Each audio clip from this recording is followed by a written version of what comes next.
But Nonye ignored Ogo, who slept outside their hut all through the night.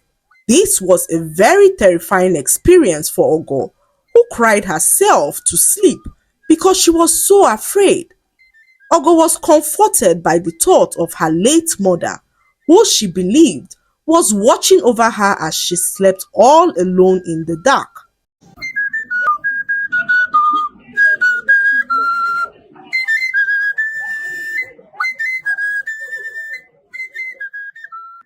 Once upon a time, there lived a girl named Ogo. Ogo lived in a very small village with her mother's only sister, who returned back to the village to look after her following the death of her mother.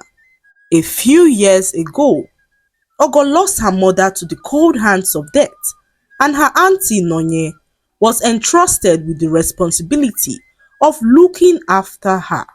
Ogo was very hardworking and diligent.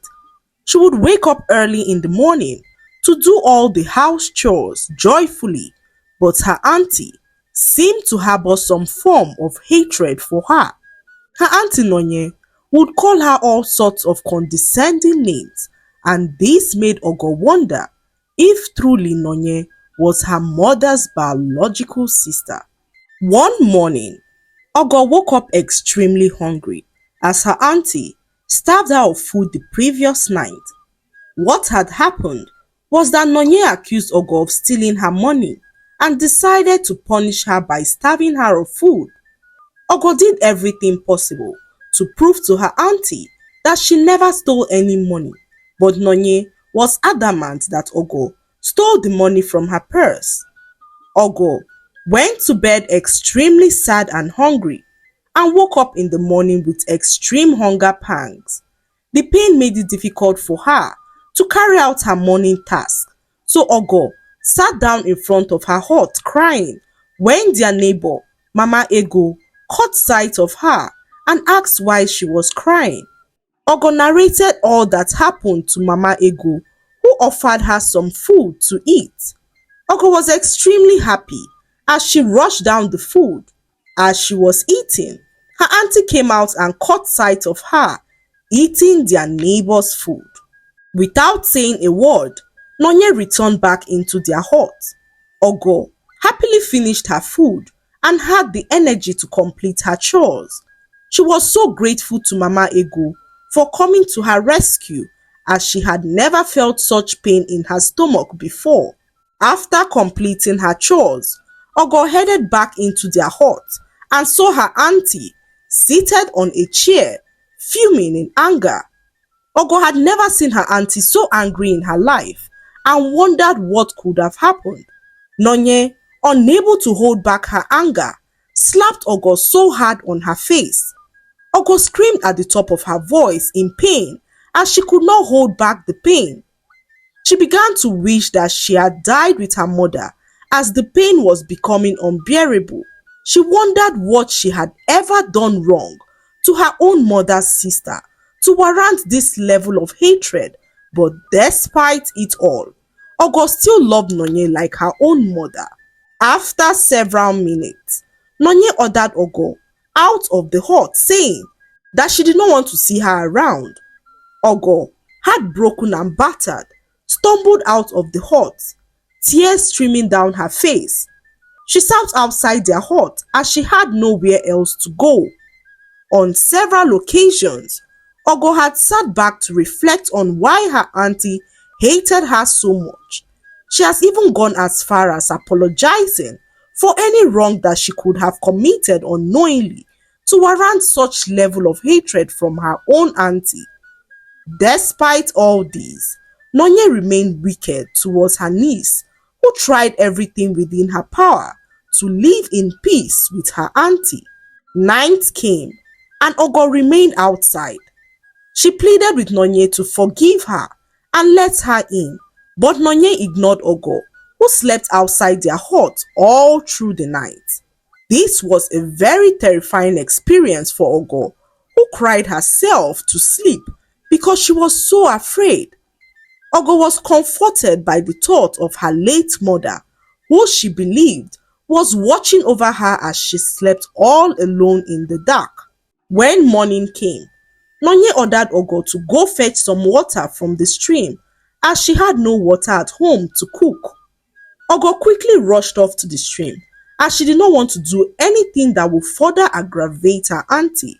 However, after several hours of waiting, Ogo had still not returned from the stream, and this infuriated Nonye, who decided to go to the stream to find out what was keeping Ogo. Nonye arrived at the stream but met no one there. She returned home fuming in anger when she noticed that Ogo had already reached home. "Where are you coming from?" she asked in a very angry tone, and Ogo tried to explain to her auntie that she came across a very old woman by the stream who needed help, but Nonye did not believe any word that she said. She called Ogo all sorts of names, saying that Ogo should leave and never return. Ogo cried her eyes out, reminding Nonye that she was the child of her late sister, but Nonye dropped a bomb that Ogo never saw coming. Nonye, with so much hate in her eyes, told Ogo that she was not the daughter of her late sister. Ogo froze for a moment as she never expected such words to come out of Nonye. With a heavy heart, Ogo mumbled some words underneath her breath, and immediately her auntie Nonye turned into an egg and she picked the egg up and ate. Everything changed in that moment as Ogo and her auntie, who she ate as an egg, were both transported to the past. They both traveled in time to the day when Ogo was born, and Ogo heard something that she never expected to hear. The woman, who she had always known to be her mother, was truly not her mother, as her real mother was Nonye, the woman who she had grown up to believe was her auntie. The same woman who terrorized her at every given opportunity and hated her with a passion. Tears rolled down Ogo's eyes as she could not believe that Nonye was her real mother.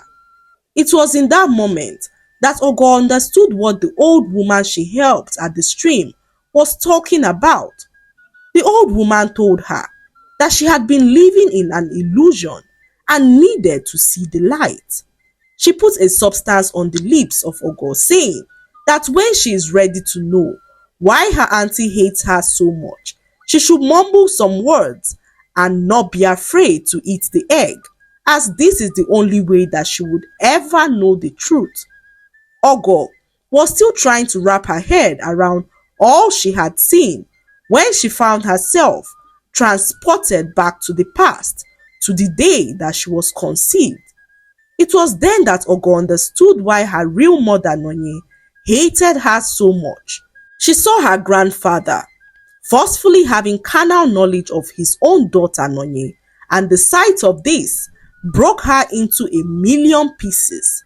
Immediately this was revealed to her, Ogo and Nonye were transported back to the real world, and Nonye, with tears in her eyes, began to narrate the ordeal she faced in the hands of her own father, who molested her most of her life.